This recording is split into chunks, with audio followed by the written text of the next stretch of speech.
All right, well this particular knife here, the Von Tempsky Bowie, the spine is square, but it's not quite sharp enough for us to use the ferrocerium rod. So I'm going to forgo that here for this demonstration, and just going to use the lighter here, and you can see I got my stuff. As I said, just to demonstrate here some of the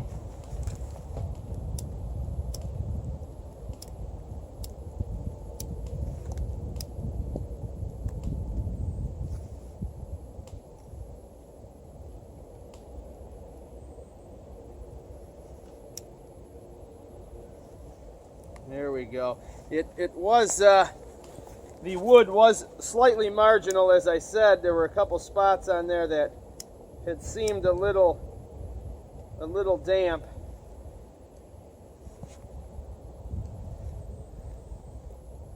But a good feather stick always helps out tremendously. So, as we can see,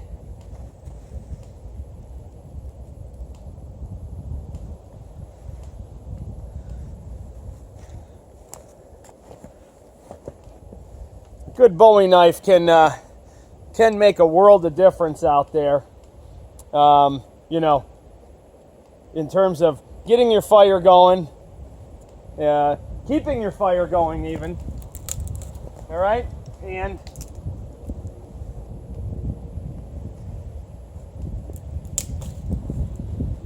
getting your shelter going.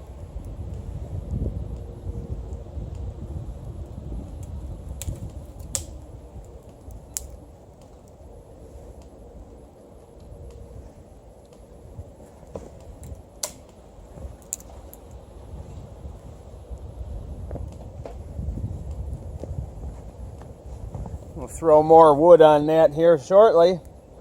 I did have some nice dry tinder in my tinder pouch, but this will not really scrape a ferrocerium rod. And the ferrocerium rod I have is only about that big. It's been worn down so much. So perhaps I could have if I had a longer one, but the little stubby one that I have wouldn't readily throw a spark. So as we said, you know, one of the difficult things about the using the Bowie knife, you know, when you got a lot of clothing and stuff on, is the fact that, you know, you've got to go through a lot of stuff. You're sheathing and unsheathing a large knife, and this particular large knife here does ride a little high, and you know, my hip bone is right here. So this, you know, you do have to get into some clothing and stuff, but it's still a very, very fast and capable tool to have on hand. And this particular sheath here is some real good sturdy leather.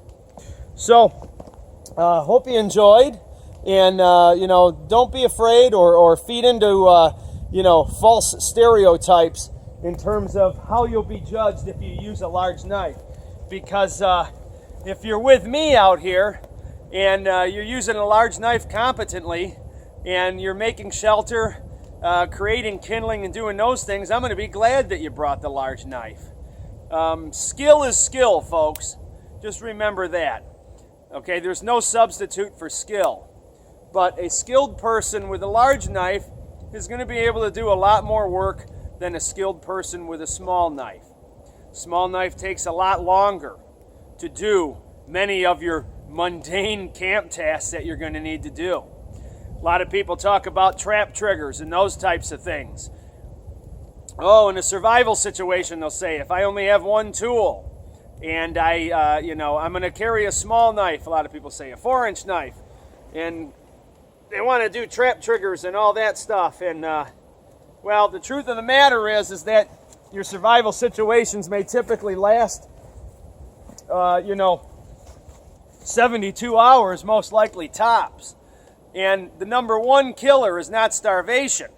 Your number one killer is you know, exposure. So thermal regulation, hyperthermia, whichever might be an issue to you. Okay, and obviously, as you can see here, my terrain, freezing is a very, very real danger. So shelter and fire are going to come first. Eating, I don't need to make trap triggers. Okay, if I'm out here for weeks at a time, that might be, I may have to do things like that. But generally, shelter and fire. And a large knife wielded competently and a well-crafted large knife can really make all that happen a lot easier. A lot easier. Granted, you have to carry the large knife either on your person or on your pack, but many of these stout, full-tang, smaller bushcraft knives with G10 handles and stuff, they only weigh about half a pound less than your BK9, we'll just say. So, if half a pound is something that scares you away, then by all means, don't carry it.